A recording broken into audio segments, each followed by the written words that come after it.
Hi, everybody. This is Leslie Cavendish, and you are listening to No Good Music.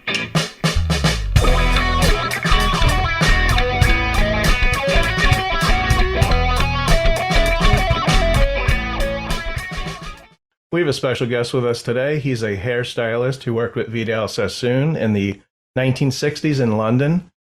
This career choice led to a beautiful relationship with the Beatles. He has written a wonderful book called The Cutting Edge. Let's all welcome to No Good Music, Mr. Leslie Cavendish. The crowd goes wild.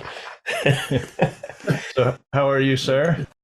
I'm good, thank you. It's late afternoon here. Actually, it's tea time here, so okay. we're good. I just woke up. It's Yeah. 11 here. It's early. I'm just kidding. Do you know when you say tea time, it means something different in America? Does it? It's But golf. you play golf? Golf, it's tea time. Yeah. Tea time could be golf, which is not, or it's tea time as you're drinking tea. Yeah, yeah. They always say 4 o'clock's tea time. Or you could be teed off. It means something else. Yeah, yeah. Should be. Well, it's so good to meet you, Leslie. Yeah, sorry we had to postpone. Finally. Good. Yeah, Yes. a couple times. Yeah, that's unusual, but we had to postpone. Sorry about that. Before we get into your book, we want to talk food. Because on July 25th, I noticed you were at a food event, and it had something to do with the 80s singer Tiffany. No, Tiffany. Now, we need to Did it know, was she cooking? Was she singing? Was she, tell us about this event. Well, she was a bit of both, actually. So I was having lunch with a good friend of mine, and he said to me, do you want to go and see Tiffany? And this was at 3 o'clock in the afternoon, 3:30 in the afternoon. So I said, why would she be playing a matinee somewhere? So he said, no, she's not playing a matinee. She's rehearsing for a gig that she's doing at a club in London, but she's cooking beforehand. And during the course of the gig, she will be serving her own food. Wow. So I was intrigued. So I thought, let's go down, meet her. And there she was. She came with her crew and her chef that she brings over from America. And they cooked the most amazing hamburgers, vegan hamburgers, and all different types, and then all different types of different food from the South. And I asked her, she's got her own site called, I think it's Tiffany Cooking. Oh, really? So I didn't when know she, she cooked. Yeah. she's really into it. And when she does these gigs, they serve her food, so she gets a Yeah. 2-for-1. Our American listeners will Yeah, be she's a really intrigued. sweet, very sweet lady. Yeah. Yeah, lovely. Nice afternoon. She's not been in the That's where news Tiffany lately, I'd came. have to say. Yeah. I've not been hearing much about her, so Well, that's interesting.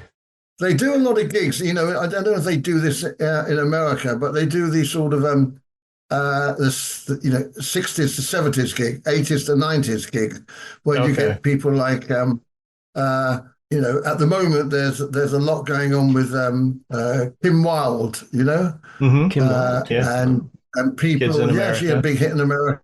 Yeah. Kids in America. So you get people on that tour, and she's on that. And she's with other people as well. So yeah, she said they've been in Germany a lot. So they obviously she's very busy. Yeah, I think there's an 80s tour in the U.S. And there's also I have a friend who goes on the 80s cruise, Yeah. which I'm trying to get my wife to. The large boat cruises. Yeah, yeah. And they have all 80s They bands. do. Yeah. Do you know the Moody Blues do Yes. an amazing? I was talking to Justin Hayward last year, and they have got such a following in America. And when they announce their cruises, they get completely sold out. They don't have to do gigs; they just go on the sea. Yeah. I can believe it. You know Yeah. about that?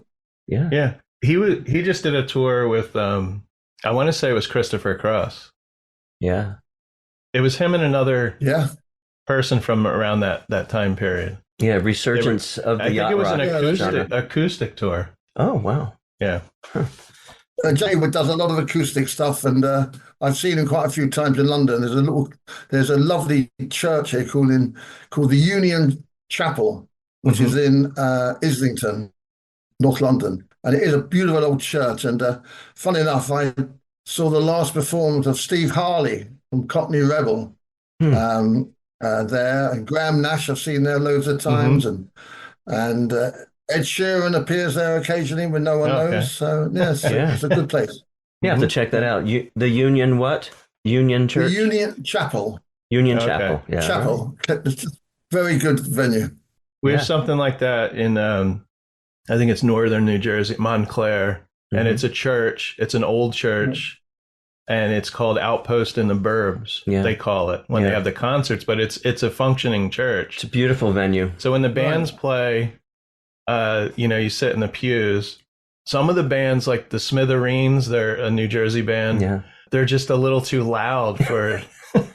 They hand out earplugs because it's Right. the It's more, acoustics. yeah, right. So it's more natural Yeah. acoustics that would be better for, mid-range Yeah. or quieter bands. Yeah. Yeah, yeah, there's similar things, similar. Matt and I are going to see next month Robin Hitchcock, and opening for him is Emma Jen Clark, who we interviewed a couple months ago, and she's from originally Australia, and she moved to Nashville. Right. Hmm. Beautiful person. We'll get to meet her, maybe Robin. I don't know. Hmm. But again, the church is a great place Yeah. to see Yeah, see that's a nice jazz. place. Yeah. So I read your book. Matt didn't get a chance to read There it it. is. Don't tell him the ending. I love music biographies. I love the Beatles. So, the full title for our listeners is "The Cutting Edge: The Story of the Beatles Hairdresser Who Defined an Era." And we want to get into some of the stories without giving away too much, because we want our listeners to buy the book and read the book. We're read gonna your tease. book. We're gonna tease our listeners. Yeah. So Good. there's a couple great stories. There's a lot of great stories in this, but we always like to know how someone first discovered music, and So we're gonna go back. We're going back in your life. Then. Yeah. Yeah. and I think most people in your area where you live or in England listen to Radio Luxembourg, and Correct. but I was All right. most intrigued that you had a cousin who would send you albums from America. Am I correct? He lives in New Jersey, Oh, Oh, Jersey, wow. Jersey boy like us. Excellent. Tell us about North that. Tell us Arlington. You know North Yeah. Arlington? North Arlington. I know Arlington. Now, we know Arlington in near DC. Arlington. Yeah. Mhm. Okay. So Anyway, tell us about that. You received LPs from this cousin. yeah, my cousin, we used to, going back even a little bit before that, Yeah. where my music came from was my uncle was a very famous jazz drummer that Okay. played with Ella Fitzgerald and at Ronnie Scott's club, which is Ronnie Scott Trio. They went to school together and they formed this club. And Ronnie Scott Clubs has the best jazz people there. And I used to listen with my cousin, people like Lena Horne and Ella Fitzgerald. I wasn't really Mhm. into jazz, and lots of George. I've forgotten the guy's name, but all these guys were coming up, and I used to listen to it. It was great. Meanwhile, I used to tell my cousin in America, did you hear of somebody called, Lena Horne, Sarah Vaughan, and people? Hmm. He said, yeah, my dad used to talk about it. I said, Tony Crombie's my uncle. I said, yeah, he's been telling me all about it. And he used to say to me, have you heard of um, some of these bands, groups in America? And I said, no. So he used to send me, it wasn't albums, it was singles. Hmm. Oh, Okay. And I used to listen to these things, uh, and that's when I first sort of got it. Where my music sort of, I used to go to some of the early clubs that used to play American sort of music, which we called American music. Didn't quite know what quite American music was. yeah.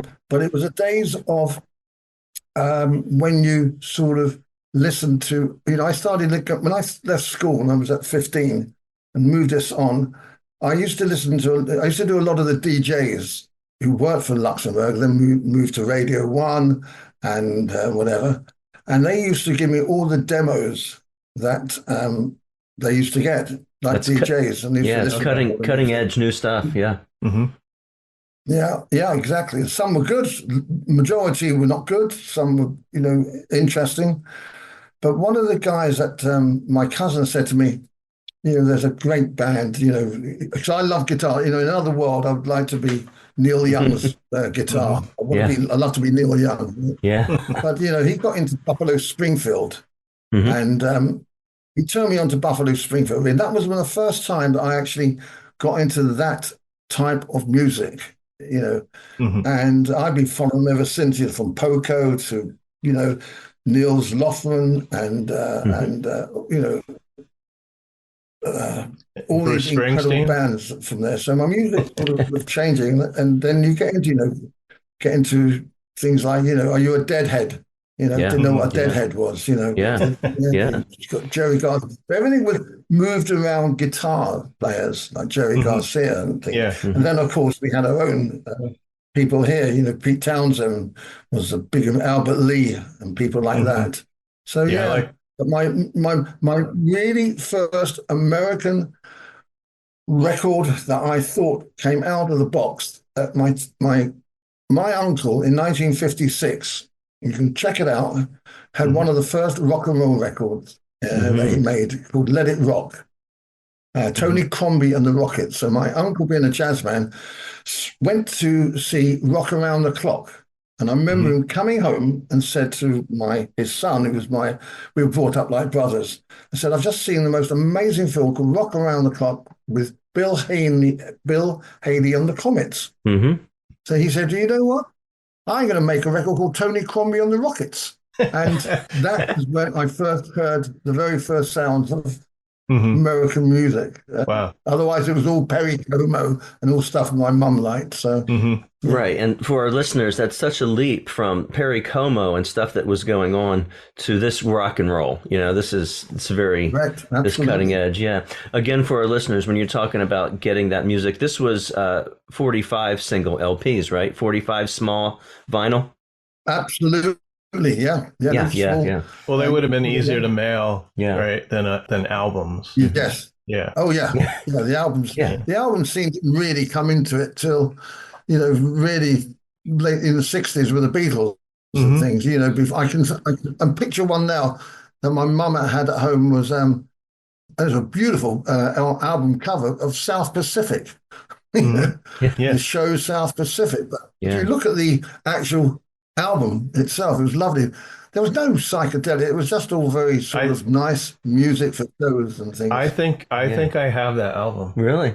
because I would buy albums on eBay that were you didn't know what they were. You get like someone's trying to clear out their Yeah. More collection, recently, you're talking and about. I'm Yeah. positive I have the Yes. Wow. South Pacific soundtrack. That's wild. It's fabulous. It's a fabulous soundtrack, actually. Hmm. It's a very, very good. But anyway, the album, yeah, it was the singles, yeah, Yeah. in So, it's amazing. I think there is a similarity between, me right now and Gen Z, Gen Alpha, calling up streaming, calling up a single, it's just, they might not listen to complete albums that much, but they'll call up singles on their streaming source like Apple Music. And that's what it was back then. These singles, these 45s were flowing. Hmm. We used to get, Yeah. my earliest days in Jersey was going to Woolworths, and I believe there was a big bin at Woolworths, kind of the early Walmart, right? And I think it was three for $1. I could get Hmm. these 345s for $1. Hmm. Yeah, and then of course they were $1 each later, and yeah, turned me on to David Bowie at the time. That's where I got my fame and golden years from. Yeah, good memories. Right. Yeah. Yeah, I had a Yeah. half sister she was 15, 20 years older than me. Hmm. When I was like 7 or 8, that's what my first experience with music was these 45 she gave me. Yeah, And it was Elvis, Jailhouse Rock, that's awesome. 16 I remember. Candles. And, Yeah, I remember my cousin. I'm just going back now because they're already talking about it. Sitting down, I could see myself sitting down with these 45s. All right, we had Dion and the Belmonts when I was a teenager in love, and then we had obviously the influence was the Everly Brothers, Roy Orbison, and they were the Americans. I was getting that a little bit before mainstream but I Yeah. didn't know I was. I Yeah. didn't know that they were going to, that big. You're on the You cutting don't edge, know. and you Yeah. didn't know. Yeah. No, it's right. Yeah, you just don't know. Yeah. But yeah, it's a great thing. Music's great. Let's talk about your career, and correct me if I'm wrong, but is the term hair stylist or just hair cutter? What was your title? Back then. Yeah, that's a very good question. I tell you what, in hairdressing, you have three different. This is what I found out afterwards. Hmm. Yes, you could be a hairstylist. So a hairstylist is somebody who can do everything. Yeah. And what does everything mean? Everything means cutting, blow drying, back combing, styling your hair completely different. The complete From package. start to finish. Hmm. Okay, from start to finish, which we all try to learn in hairdressing, but some adaptive styles, depending what the fashion is, some could be great hair cutters, right? Hmm. Hmm. And a hair cutter is somebody that can style a hair literally with the shape of the cut, Hmm. and the hair will be natural, but the style would be the way you cut it. Hmm. And I was more of a hair cutter than more of the Hmm. hairstylist. Although at Okay. Sassoon's early days, you used to go through different stages. So you had to learn how to do a chignon, for instance. Like I used to see Dusty Springfield. She Hmm. would have her hair. If anyone doesn't know what a chignon is, it's like a bun. You'd clip it in at the back, and you do it with pins, and it stands out an Amy Winehouse type of look. Yeah. Yeah. Okay. Exactly, Amy. It's a Dusty Springfield look. And Hmm. then you had the little flick ups. Isn't someone called Leslie Gore used to have a little flick up or Hmm. wings Oh yeah, bangs, yeah, whatever you yeah, call it? Yeah. yeah. In the Yeah. back. Yeah, Yeah. And that's mid yeah. And 60s. then Is you that had you're talking mid 60s there, right? yeah, yeah, Yeah. mid Hmm. sixties, yeah. Hmm. And then you have and I know this from America, from a lot of clients, American clients came in, and I say, so what should we do with your fringe? And she said, I don't know that, but will you do something with my bangs? Yeah. I used to go, bangs. Oh, that's Yeah. the fringe. So she said this. I said, oh, you mean a fringe? Right, Hmm. bangs. So Fringe. you learn that. And Yeah. Yeah. doing, New did you word know that? today. Yeah, No, no No. flinge. yeah. I didn't. I never said the word flinge in my entire life. No. Bangs. Bangs. Well, Yeah. I know Yeah. bangs. Yeah, Yeah. Yeah. bangs. Yeah. Anyway, Mhm. so that was the start of my career. So I used to go to different stylists to learn these different things there. And I Hmm. didn't quite like the idea of being, doing the complicated, putting the wigs on, hair pieces. See, a Hmm. lot Hmm. of women used to, be hair pieces put in their head, bang, one Oh, there, to build it up. If they yeah. didn't have enough hair, so you use it as volume. Hmm. It was time consuming. I Yeah. was very lucky. I worked with a couple of guys there that were very quick. One was very quick. He was a fabulous hair cutter, come everything he was. He wasn't perfect at everything, but he used to do people like Lulu's hair. Hmm. Um, and I used to look at that. And then there were another guy that would be taking ages, like he was a painting. And that's who I learned from. That's how the Hmm. Yeah. story revolves around him, how I got to cut the Beatles hair, Hmm. basically. And this was you only worked for Vidal Sassoon. Is that true? Yeah, Or is that yeah. okay? So you sort of start at 15. Well, I left school at 15. You do a 3-year apprenticeship.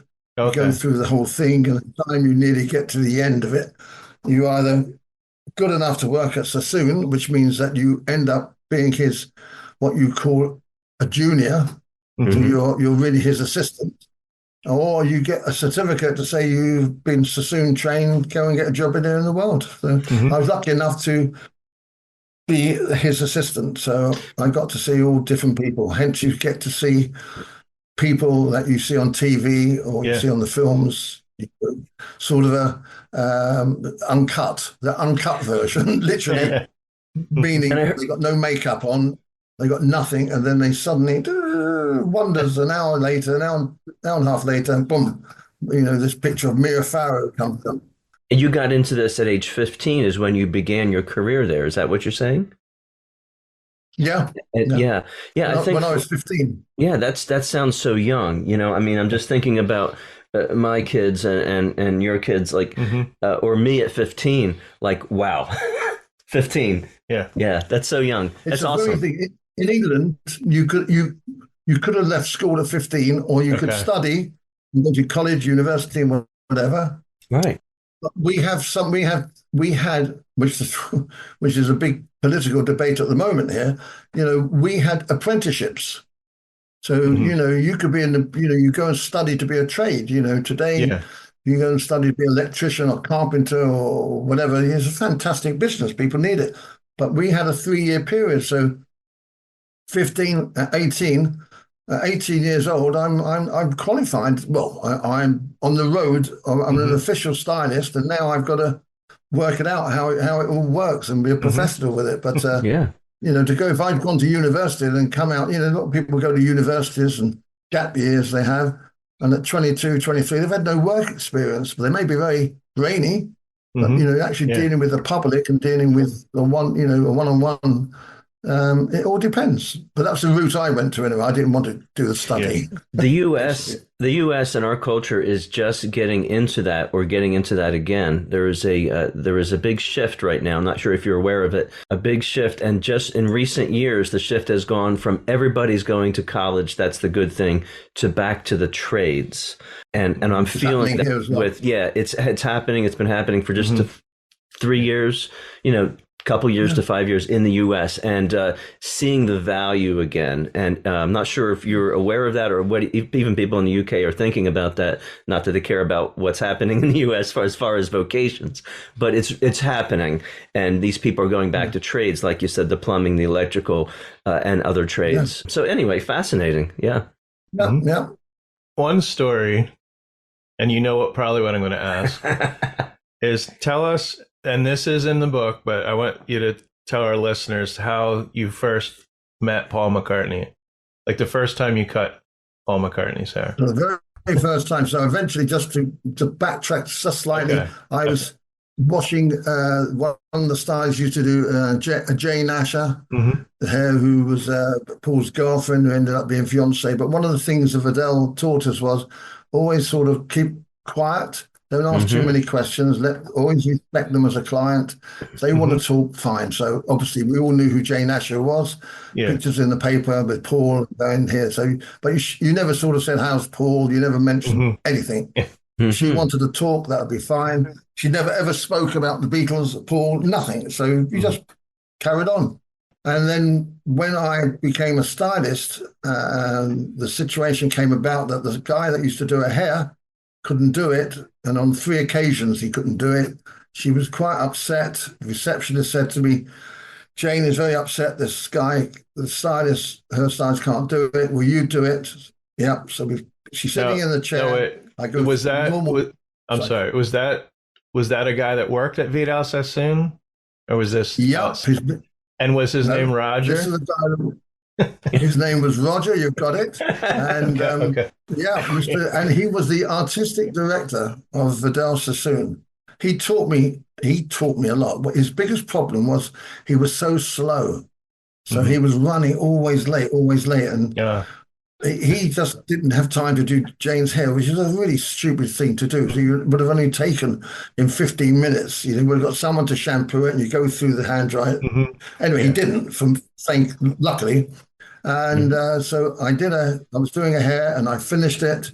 And at the end, she said to me, "What are you doing this afternoon?" It was a Saturday, and I was normally going to football in the afternoon or soccer. Hmm. And I said, "Why is that, Jane?" She said to me the classic words, very first time she ever mentioned it. And she actually didn't even mention it. She just said, "Have you got time to cut my boyfriend's hair?" And My I said, boyfriend. Classic "Oh, line. Yeah. You boyfriend." didn't say who's your I, bloodfriend, did you? Yeah. It's not No. dependent on that. No, no. in my head, I'm thinking, have I got time to cut your boyfriend's hair? I'm bloody well sure. Right? But Pushing football um, aside. Yeah. yeah. Yeah. So anyway, we just so the obvious question was, when do you want to do it? And then she said to me, "When's it convenient for you?" And I pushed my luck. I did it after the football match because I was waiting for her to Mhm. say, "Well, actually, could you do it in the next hour?" Which I would have done, obviously. So Yeah. that's how I did it here. Just going back to the very observant and reading it, Roger, he to me is the Pete Best of hairdressing. He really Okay. is. He's he actually missed out, and Yeah. he hated Oh it. yeah. So I happened to say to her, "Yes, of course." Oh, Jane, by the way, where do you live? And then she wrote down a piece of paper and went, 7 Cavendish Avenue. Hmm. I said, Jane, that's my surname. So Cavendish. she went, oh, maybe it was meant to be. Yeah. So there you go. I'm on Wow. my way after my football match, not telling anybody, Yeah. didn't tell Yeah. anybody what I'm doing. And I thought, right, I ended up at his house, waited outside, took a deep breath, and thought, I'm going into a place now where my sister has his picture all over the wall. And I'm going in, and also as well, I was a Beatle fan. Hmm. So we go in Yeah. there, press the doorbell, and the couple that looks after Paul, who actually sold their story to the newspaper, her and her Yeah. husband, they threw up a very good gig. She said to me, "Oh, Mr. Leslie, Mr. McCartney is expecting you." James told him. Okay, Hmm. Jane wasn't there, by the way. Right, she wasn't Okay. at the office. She just asked me to come, and so I go into the house in Cavendish Avenue, taking a deep breath, and all I'm thinking about myself is right. So when she opens the door, the housekeeper, you go in, sit down, and then wait for him come in, and Yeah. then you go do whatever happens. Hmm. Press the doorbell, and then Paul McCartney opens it. So it's taken me a complete shock. Yeah. So I turn around. There he is. One second, I'll get okay, and I turned around and said that. Oh my God! Oh my God! What is going on here? He said, "Oh, please come in, come and have a cup of tea and sit down." So I went in there. The lady brought me a cup of tea, and I thought, and I'm sitting there on this couch. I've got a mad dog running by me, which is Martha, with hair all over the place.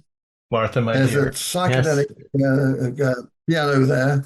There's bass and acoustic guitars all over the place. There's cassettes all over the place. And I'm sitting there, within 5 minutes of parking my car, I'm sitting there having tea with Paul McCartney.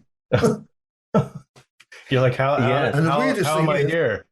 What year is this? Just gotta well, put about or 1966, I'll tell you exactly. It was in September 66. yeah. Okay. Yeah. Wow. And there's a lot happened around September. Paul was supposed to be Yeah. dead. So Hmm. That's right. the timing was perfect because they just finished their final concert in the Candlestick Park in Hmm. August, the end of August. And I was there 2 weeks after that. So he was, what was great about it was that period from 62 to 66, they were looking like the Beatles, nice hair, Yeah. Hmm. suits were looking great. Brian Epstein made sure the Chelsea boots were nice and shiny. And, he wanted, Brian Epstein never called them the Beatles. He called them my boys. Hmm. They Yes. were, My they were his boys. My boys. boys. His boys. Take care of Yeah. my His boys. boys look the part, look the part. Right. But when I saw him, it was probably a relief. And timing is always perfect that McCartney didn't have to be a Beatle in per se, He could Hmm. be himself. He was unshaven. His hair Hmm. was longer. It Hmm. wasn't looking neat and tidy like it would do to go on stage. And there were elements of a little moustache coming through, just Hmm. unshaven, maybe 5, 6 days, whatever growth, whatever it is. Yeah. Yeah. So we sat there, and after a while, after having tea and whatever, I'm there to do some hair, Hmm. and Hmm. it's not like a hairdresser salon where you just sit down on the chair, look in the mirror. I have to Hmm. say to him, "Oh, Paul, how do you want your hair?" Yeah. And all four Beatles said the same. Well, certainly three of them, because Ringo's wife used to do it, most of his hair when I was around. Hmm. Um, he just said, "Do it as you see it," which was a great Oh, thing. No one said, "Well, I want it like this, do it longer there." Just do Yeah. it as you see it, which is do it as you see fantastic. it. I'm gonna use that phrase from now on. I'm gonna bring that into my Do it as you see it. vocabulary. Yeah. Do it as you see it. Yeah, yeah, So okay, so where do we do his hair? Paul, where do we do your hair? He said, "Let's go." Went upstairs to the bedroom. and went into the bathroom, took a little stool from Jane's dressing table, sat him down by a sink, had a little round mirror, shaving mirror, and there I am looking at Paul McCartney's hair and washing it with a little cup like this. Mhm. Went over. In the And name he's of the very Father. cool about it, really cool, and doing it and washed it and cut a little bit of it and having little chats about things, and then went downstairs and just carried on. And I was a bit nervous, but Mhm. Yeah. it didn't show because I made sure it didn't show. But Yeah. I think it was something that he just wanted to be. Don't know what it was. Jane must have said to him, go and have your hair cut, do something with it or Mhm. something. Have a bit And I think And because Jane, it had to be someone that she trusted. Mhm. Paul trusted Jane to recommend you, like Yeah. because Yeah. you're a stranger coming into the house. You could have been an out of control fan, but you're a professional. Jane knew this because you had done her hair more than once, and she probably had conversations, like you said, but not about the Mhm. Beatles or anything. But she Never. trusted you. Yeah. Was there something a little bit different? Again, this was the transition from the clean, polished Beatles to something different. Correct? That's what you said. Is there anything Yeah. different that you Yeah. did that day? Mm-hmm. Yeah. Not that day, Mm-hmm. but what was nice about it was that I can't sort of say it was a getting to know you situation because clients become very friendly with their hairdressers. Our hairdressers become friendly with their clients within reason. Yeah. You see them at a vulnerable stage. You don't know what they're like. But don't forget, I'm at his house. Mhm. It's different. Things can happen at a house. You can see things. I could, I saw the Magritte painting on the wall there that's worth 400 million bucks. You know, Wow. and he knows that there's press outside. So the first time when I finished it, there was nothing in the newspapers that I went round to cut Paul McCartney's hair. There was nothing in the newspapers to say he's got the Magritte painting behind his wall. There's nothing. Mhm. There's nothing Yeah. there. I did Paul McCartney's hair with a cut. So that could have easily. There were press people outside his house offering. There was always press around, Yeah. and they didn't know who I was. And he needed But, someone they just that offering that money. wasn't gonna. Yeah. He, like you said, the couple that was the housekeepers or what, Mhm. they sold their Australian, yeah. and you don't want someone like that around Right. that's gonna No, just talk to the he didn't want people talking to the press no. unless he And I suppose it was a wanted to slight talk to little the press. test. Yeah. Yeah, It was it a was a little test. Yeah. test. Yeah. Yeah. Mm-hmm. Mm-hmm. That may be. There was nothing in the newspaper that I came around. There's nothing Mm-hmm. that he told me. That I could have just said, "Oh, Paul McCartney told me this." There was nothing. Just Right. nothing. Yeah. On the, going back to your other question, was there a change? Only the second, or possibly the third time I was there, I did say to him, I used to get this sort of Mal Evans or Neil Aspinall, the road manager, would ring me up and say, Paul, go round to Paul's.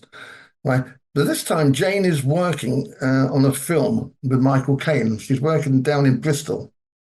And while I was there the second or third time, during the course of the conversation was, I haven't seen Jane for a while. And he said, no, she's down in the countryside.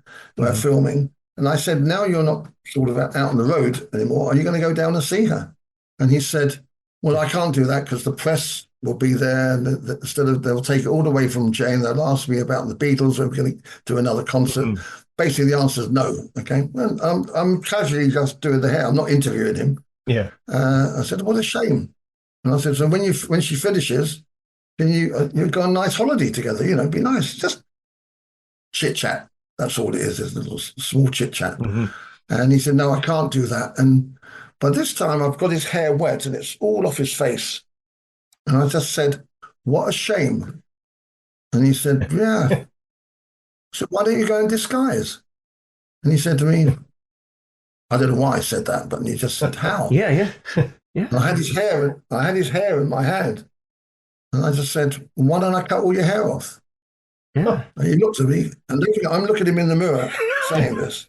To Why Paul don't I cut all McCartney. your hair off? And he said, go on then, cut it off.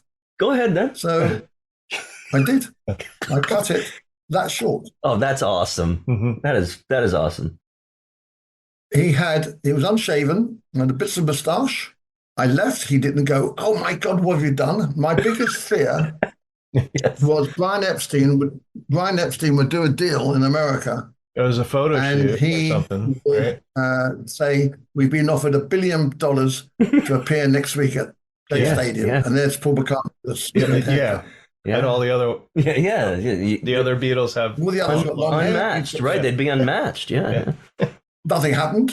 I waited 3-4 weeks, never got a phone call back, thinking, well, you've blown it now. You've done it. You just did his hair, very nice. Did Paul McCartney's hair 2 or 3 times.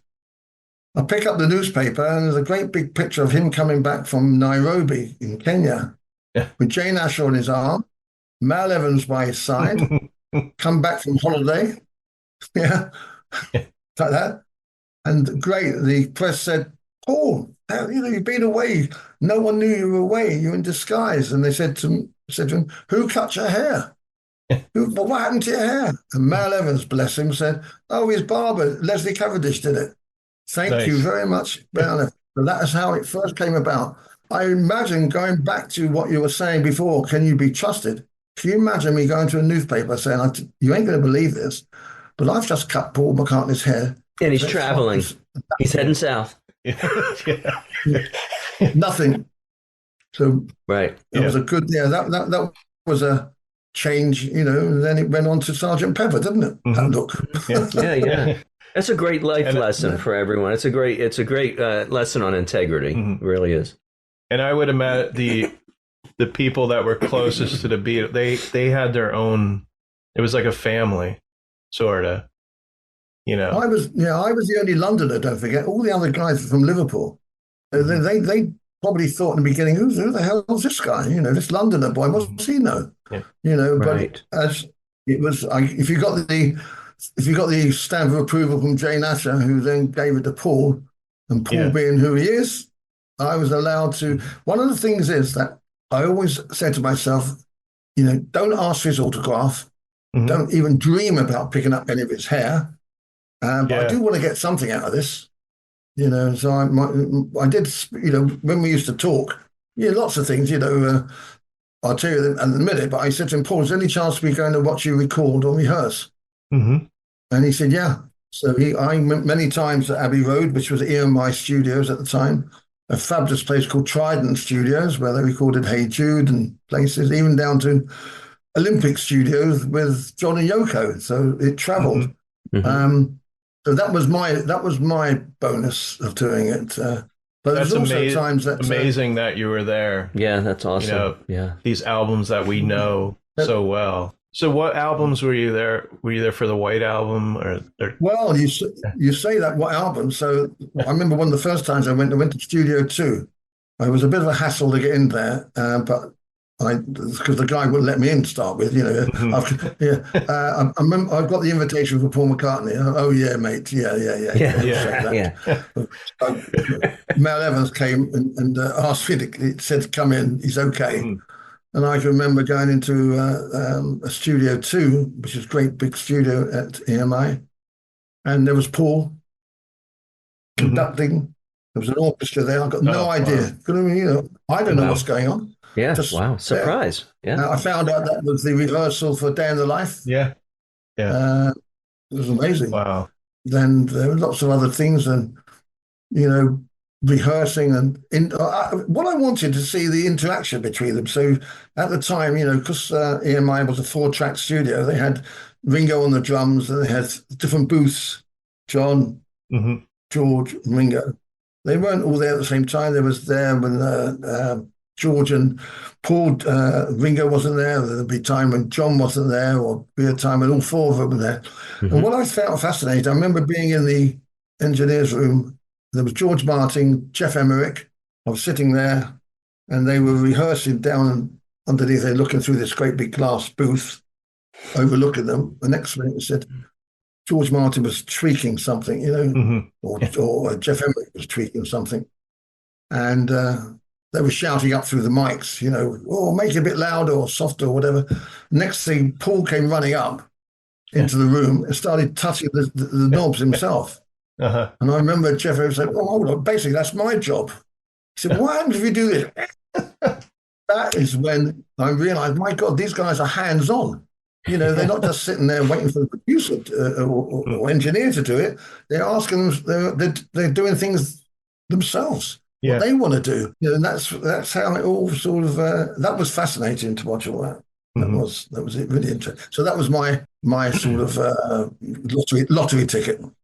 Well, and then you almost got fired, or you did get fired because of the Magical Mystery Tour. You nearly got fired of the Magical Mystery Tour because I took a sabbatical and I went to Israel in '67, where the 6-Day War, and I volunteered to go and work on a kibbutz.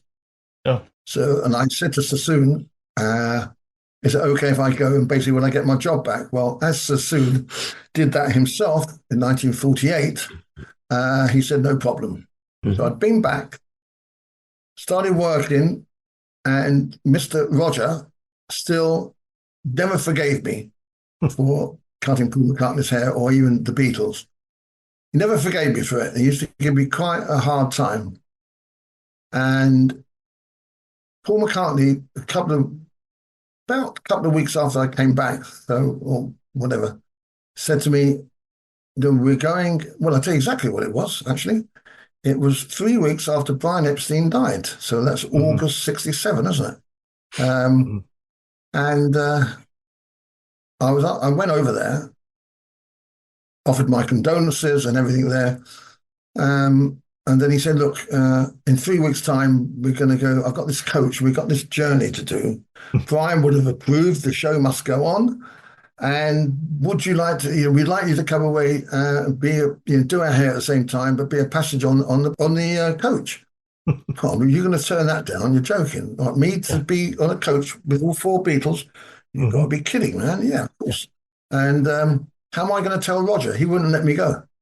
I know. So I told my mum that we had to meet on a Monday morning. And I said to my mum, would you please ring up Sassoon and tell him I'm not well? And he said, okay. So fine, no big deal. Leslie's not well. She rings up. Leslie's not well. Fine. On the Tuesday, after we've gone on the coach and picked up the other 3, and we've gone down on the way to Devon and Cornwall. But on that morning, I had a situation where Paul McCartney was sitting on the floor talking to Ivor Cutler, who's Mr. Bloodvessel, and I'm standing in front of him with the camera guy called Daniel. While I'm also there, I happened to go, the coach was late, so Paul, for some reason, said, do you fancy a cup of tea? And opposite them, I keep going there for tea with Paul, there was a train transport cafe opposite. So we went over there and sat down, and people, all the train drivers on a late shift or morning shift, there's Paul McCartney sitting there having a cup of tea. There was a photographer. Anyway, I ring up my mother on the Tuesday and said, oh, Mum, by the way, did you ring Sassoon and tell them that I'm not well? She said, yes. They said, if you don't get back, if you don't come back today, you're going to get the sack. I said, what are they doing? He said, because your picture's in the paper with Paul McCartney in a teak. You're standing next to him in Baker Street, just off Baker Street, and they've seen it and they've asked you to get back. But you're joking. And I've got the pictures, And I thought, well, I'll take my chance. So I stayed. I didn't bother. I just stayed the week, came back, and he wouldn't let me in, Roger. He would not let me in. He said, no, you're sacked. You told him, So there was only one thing for it. I rang up Mr. Sassoon, told him this whole situation regarding the jealousy of this guy. Right. And he just said to me, he listened. He didn't sort of say, I sorted out. He just said, you'll be hearing. Just, you'll be hearing from us. Yeah. I'm thinking, here's my cards. I'll have to go somewhere else. And a week later, about maybe a week, maybe less, I get a phone call that said, Leslie, you're due in at work at Grosvenor House salon in Park Lane in London. And yeah, so he obviously had a word with him. One of the things that bothered him was that Vidal Sassoon used to do, if you worked for Vogue, it'd be Hair by Vogue, Hair by Vidal Sassoon at Bond Street or Grosvenor House, or Hair by Roger Thompson, Artistic Director Sassoon at Grosvenor House. When I was doing fashion things, I thought, well, if he could have that. So I said to the fashion editor, can you put Hair by Leslie at Vidal Sassoon? Yeah. Why not? And they did. They did. Why not? And then Roger said to me, those days, he said, this is bad. You're advertising, you're proposing your name, you're putting your name out everywhere. You work for Sassoon, you're just a stylist here. And anyway, so I said, yeah, but I said, why do you think they're putting my name there, Roger, if you don't mind? Because it always follows with the guy that cut the Beatles hair. So that's fantastic. That's what I told Vidal at the time. I said, it's fantastic publicity for you. Well, I'm not just saying Leslie. I'm saying they're saying Leslie was doing who cuts Paul McCartney's hair, or he cuts the Beatles hair. So it was a 2-for-1. So he understood that. It's just unfortunately Roger didn't. It was his Pete Best moment. Telling you, never got over it. It's good that you can put that out there. That was his Pete Best moment. Because I can see clients going there to try and have you cut their hair, knowing that you cut the Beatles hair too. Yeah, there was that element, but what happened from there? There was a change, because by cutting Paul McCartney's hair, started cutting. I used to cut one of the Brad Pitt of the day, a guy called Terry Stamp, handsome-looking guy. He was going out the #1 model in England, and he was the man. And his brother, so when I cut his hair, he said, can you cut my brother's hair?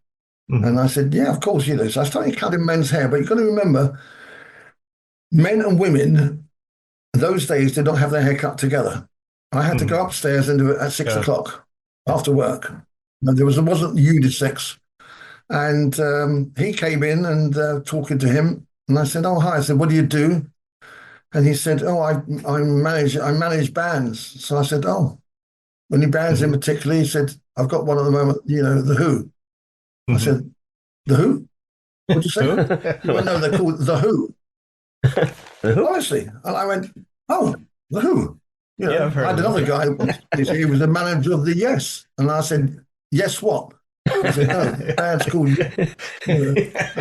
Anyway, so from that, I sent in Keith Moon and a few other guys. And then it sort of snowballed from there. And Peter Asher. And then a little bit later on, it wasn't that much later, that the Beatles said to me, we want to open up a hairdressing salon for you, which they did in the King's Road, Chelsea. So I started doing a lot of men's hair and everything there. So I sort of drifted away from the women's hair, although I did still do women. So that's how that changed. Excellent story. Taking us into the piece by piece, the step by step of that story. It's like I'm there. Yeah. Listen, we got another 10 minutes. Okay. Oh, we got time. What are you thinking of? I've got to go out in about half an hour. Okay. Can I take this, if it's okay, can I take this downstairs? Oh, yeah. I'm upstairs. I'm going to go downstairs and finish it off. Is that okay? Yeah. Okay. What I'm going to do is I'm going to take my computer. So I'm going to take it downstairs. My wife has got to get changed. I'm in her room. Oh, okay. Just like you said, we really want to be on it. Doing that together. So just like you said, right? Even if you get disconnected, you can connect again. We'll stay right here. I'll tell you what. Can we disconnect and I'll come downstairs and connect again? Okay. Sounds great. I'll do that. All right. We'll see you in minutes.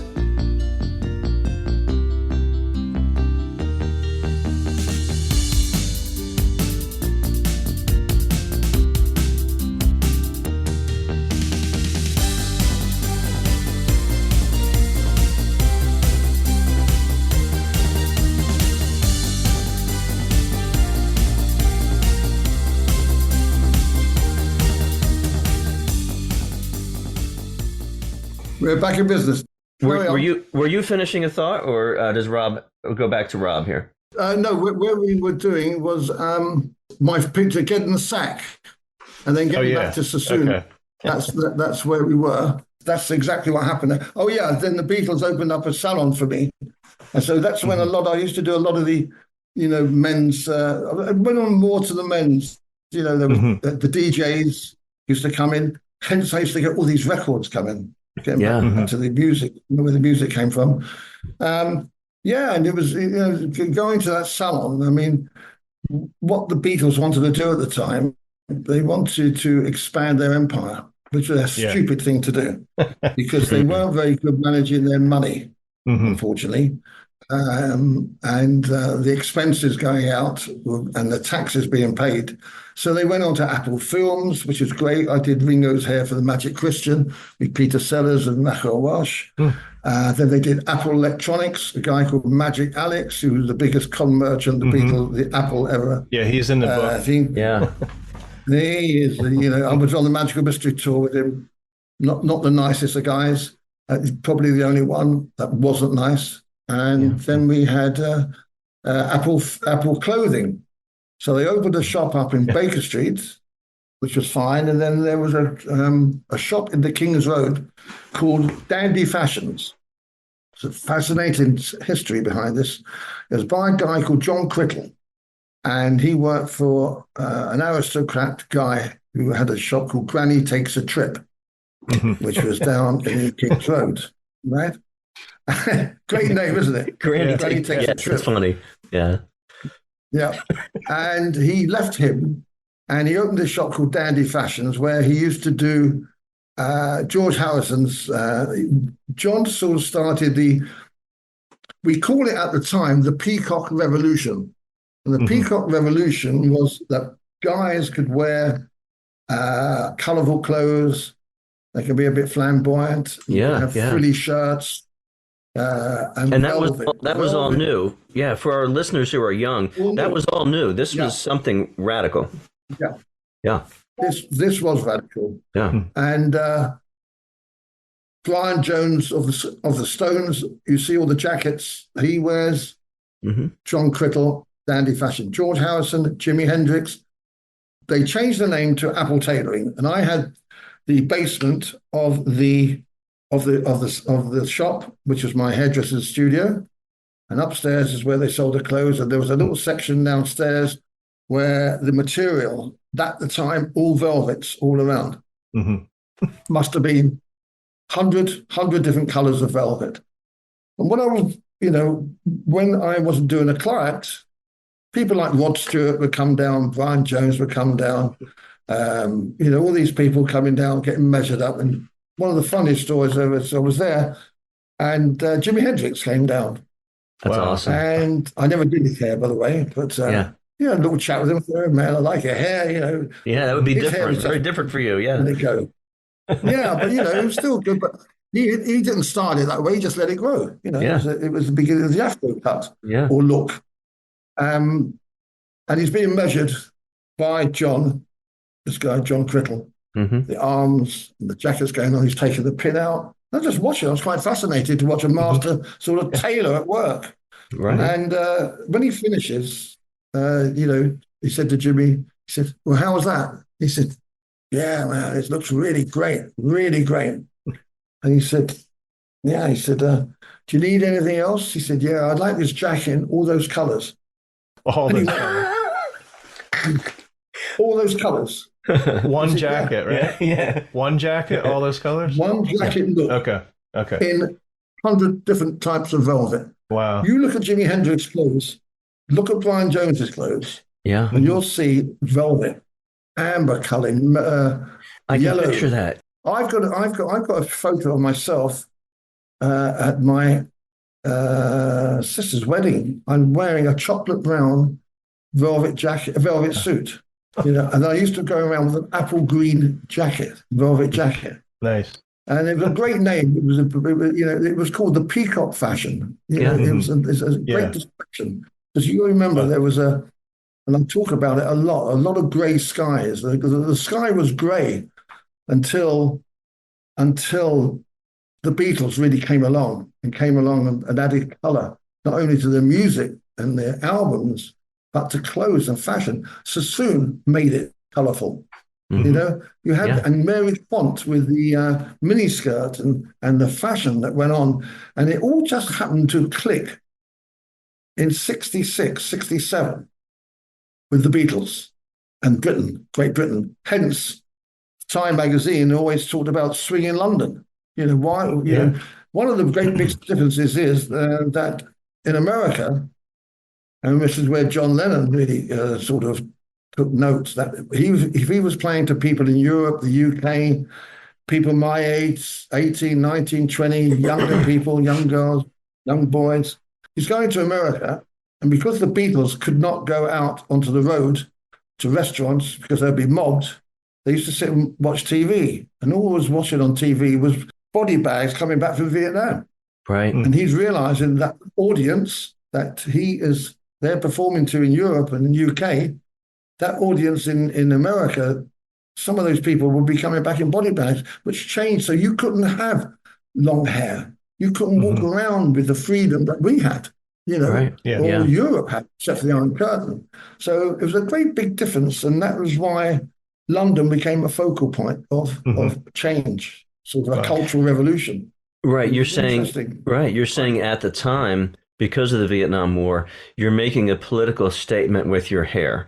That's what you're saying. That there's things you can do and can't do. Walking around Jersey or walking around New York with long hair or short hair, it makes a big difference. Yeah. It's a political statement. Yeah, so it true. Is. It is. It's slightly a rebellious statement, you know, because our fathers and whatever you went to all had sort of short back and sides, they used to call it. You know? Yeah. And you wear a little suit, grey, dark suit, grey, everything grey. But no, so it was a great time to be around, actually, and the music complemented it, which is really what it's about, isn't it? Yeah, I was saying my first few words at the time. I was going from wah, wah, to saying mama, papa. So I was alive during those years. Just so you know where I'm at. I was around. I was around. Yeah. So we just have a couple questions. I'm going to put you on. Yeah, I know you've done a good research, so you keep firing away. We've got a few minutes yet. He's going to put you on the spot here. I love being put. Now, this may be hard to do, but what are your top 3 Beatles songs? What are your favorites? So Not a Second Time is one of my favorite songs. Okay. Things We Said Today, you know, it is hard now. Paperback Writer. I like that. That's, you know. Then I have my personal ones.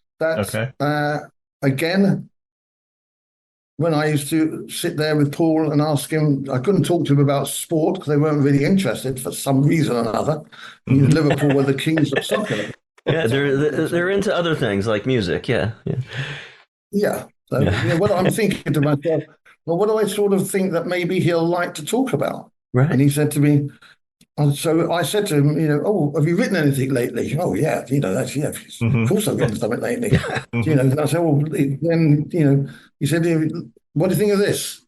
And he said, when I get older, losing my hair. Yeah. Oh, hello. Didn't like that about me. When I'm 64, right? I had no idea. If you're sitting with somebody that's playing a song that you've already heard, and you go, oh, yeah, isn't that when I'm 64? Yeah. You've never heard it before. He could just be making it up on the spot. Yeah. As I know.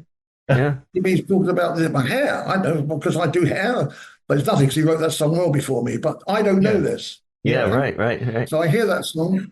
Right? And then there was another one that he did, which was very weird because I thought it was just another little on the piano. And he went, oh, bloody, oh, blada, Yeah. And I'm going, la, la, la, la. Oh, he's going, da, da, da, da, da, da, ba, ba, ba, ba, ba. I don't know what oobla-doo are. Yeah. I think they may be missing words that he hasn't made up yet. Right. Yeah. Did you suspect drugs? Was there drug use there? Was that? Did you suspect drug use? I'm just wondering. So when I heard that song, I always got this sort of little soft spot for oobla-dee. And I've also got 64. So I'm really just sitting in Paul's house listening. That's where I'm really thinking, oh my Yeah. God, I was there. A bit like when she's leaving home. Yeah. I saw it at the studio or something. I didn't think that that was going to be. We talked about this earlier because, like I said, Matt didn't read your book, but I've told him some of the stories over in the book and about Paul playing When I'm 64. And I was wondering if up until that time, the songs are pretty straightforward. Yeah. And this was Love Sergeant, Me Do. Yeah, Sergeant Pepper's was a little, was out there. And for you to hear that song, like you said, you think, what's this silly song? What's this, odd song? Does it sound like, either of those two songs sound like a Beatles song? Mm-hmm. If you didn't know them. Yeah. Someone said, but that's the difference. What was interesting was, and this was till later, listening to the music of Lennon and McCartney. Mm-hmm. They always say that you got Paul's the soft one and John's the aggressive one. Mm-hmm. We've only got to look at their what happened to their mothers. There's John finally reunites with his mother to get to see her run over by a car, an unmarked police car outside, his aunt's house.